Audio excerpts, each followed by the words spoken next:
Because we just never know when we're going to get hit with a power outage. It's going to last for days, like we have with the ice storm, and who knows what else? Flooding. The water right now that's frozen underneath all that snow, it's got to go somewhere in the spring, doesn't it? Yeah. So we're probably going to have some flooding in the spring. For sure. And who knows what else could happen? I don't know. You know, somebody drops a bomb on us. You just never know. So what do we need to be prepared? Well, everybody should have a 3-day kit or a 72-hour kit. I've heard about this, but I wouldn't know what to put in it. Well, I've got some items out on the table, and this 3-day kit is based on what we call the survivalist's rule of 3. And the survivalist's rule of 3 states that you can live 3 minutes without air, 3 hours without shelter, 3 days without water, and 3 weeks without food. Oh, okay. So we want to attend to those needs first. So the first thing we need to do is have some shelter capabilities in our kit. So I have 5 categories of items that you would need to put into your kit. And everything that's on the table fits into this duffel bag. Wow, that's not bad. It's pretty small. It's a small duffel bag. So it doesn't have to take up your whole garage or anything? No, it's you know, we don't need a fallout shelter or a bunker. I mean, this is just for everybody that's especially living in the city, because I live in a small apartment, and I'm sure most of us do. So I don't have room to put stuff into the garage, all kinds of equipment. So it's just a small duffel bag. I chose red because it's, you know, emergency. So, you know, if you're running around in the dark and you're in a panic, oh, where's the kit? Where's the kit? Well, it's the red bag, and you can always tell somebody, the red bag in the closet. Go get that. Meet me at the car. Cool. So everything fits into the bag. So we've got 5 categories. The first category we have is shelter. So this is my shelter kit here. It's a Ziploc bag, and inside I have a bivy sack. You know what a bivy sack is? No. A bivy sack is like a sleeping bag, except without all the cloth. It's basically a tarp that is sealed on 3 sides, and you fit yourself into it like an envelope. You use your body heat to warm yourself up. Exactly, and it also keeps you dry, and you can lay on the ground with it. And also, it's this thin. Now, I couldn't fit a sleeping bag into that bag, but I can fit my bivy sack in there. Plus, I have the space blanket, so I can stick that inside the bivy sack. Plus, I got my raincoat, my poncho, and I can use this to build a tarp or a shelter if I had to. Now, would you have one of those bags for each member of your family? Exactly. Now, this kit is just for one person. So if you have 2 people in a family, everybody should have a kit. And you can customize the kit for each person in the family. For example, my wife's kit has some of her medications in there. And her eyelash curler, because you need that in an emergency. And, you know, feminine things and stuff like that. Yeah. And my kit is a little bit different. I have extra coffee because I need my coffee. So if I don't get coffee, I get cranky. So extra coffee packets in my bag. So one for every person, but again, it's a small kit, so everybody can just grab their kit, go to the car, or stay where they are. So the other thing in the shelter is I've got a little car blanket here, and so that fits into the kit, and I can put the blanket, the space blanket, all inside the bivy sack, and you can stay pretty dry, pretty warm for quite some time. There's your shelter. That's my shelter. Second thing that you need is your nutrition.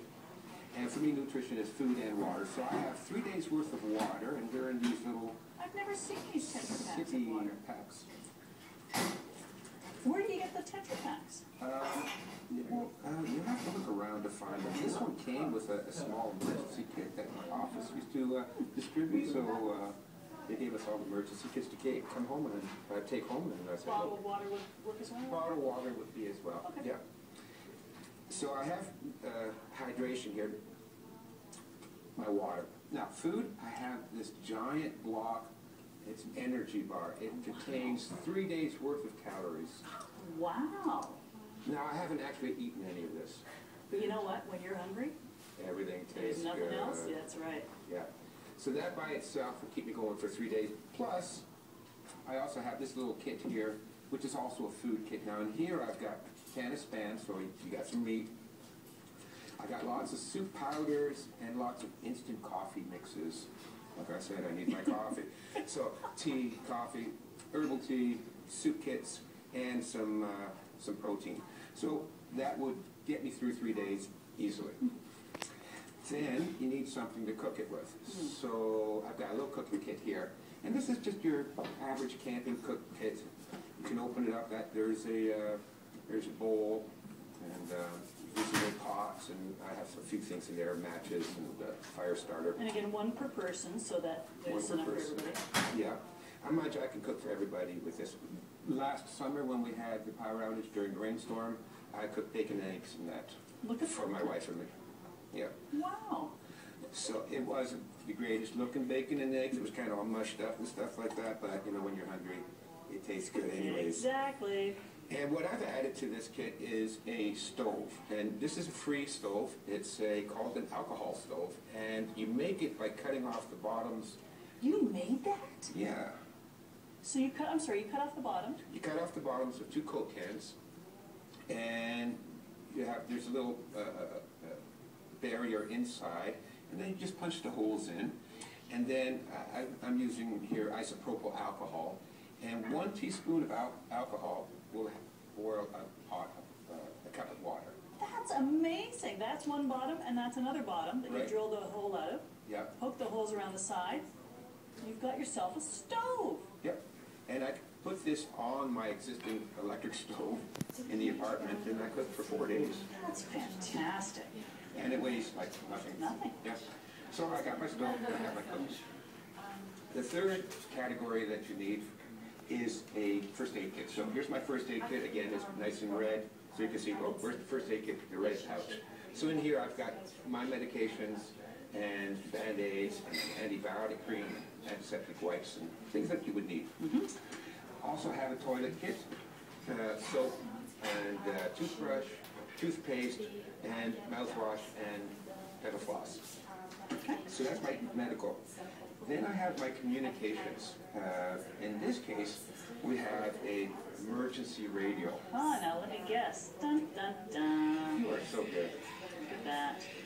And I bet it's got a USB plug somewhere. It does. Yes, it does. Stealing your thunder. You No, can it's charge just- up your You know phone. your stuff. I'm so glad. Yeah, you can charge your phone with it. You can charge your MP3 player with it, so you have music. It's got a flashlight on the front. I can listen into weather reports, and when you're bored, because I got really bored sitting around for 4 days without electricity, I listen to radio. That's right. Oh, yeah. We have a minute left. What's the The last next thing one? is security, and for security, well, you need flashlights and extra batteries. So I got rechargeable batteries, lots of extra batteries, so this will keep me going for 4 days. A candle, just be careful where you light this up that it doesn't fall over and set it on fire, so I usually put it in a tin. But the candle, you can add some warmth, and it also makes you feel a little bit more homey when you're sitting, you know, waiting for the lights to come back on. Your book is so valuable, and you can get the book and more information at chinastrategies.com/survival. Thank you so much. Thank you for having me on. Really interesting stuff. There's a lot of good stuff in that book. After the break, the Barbados Fall Canada Aid. And it all fits in here.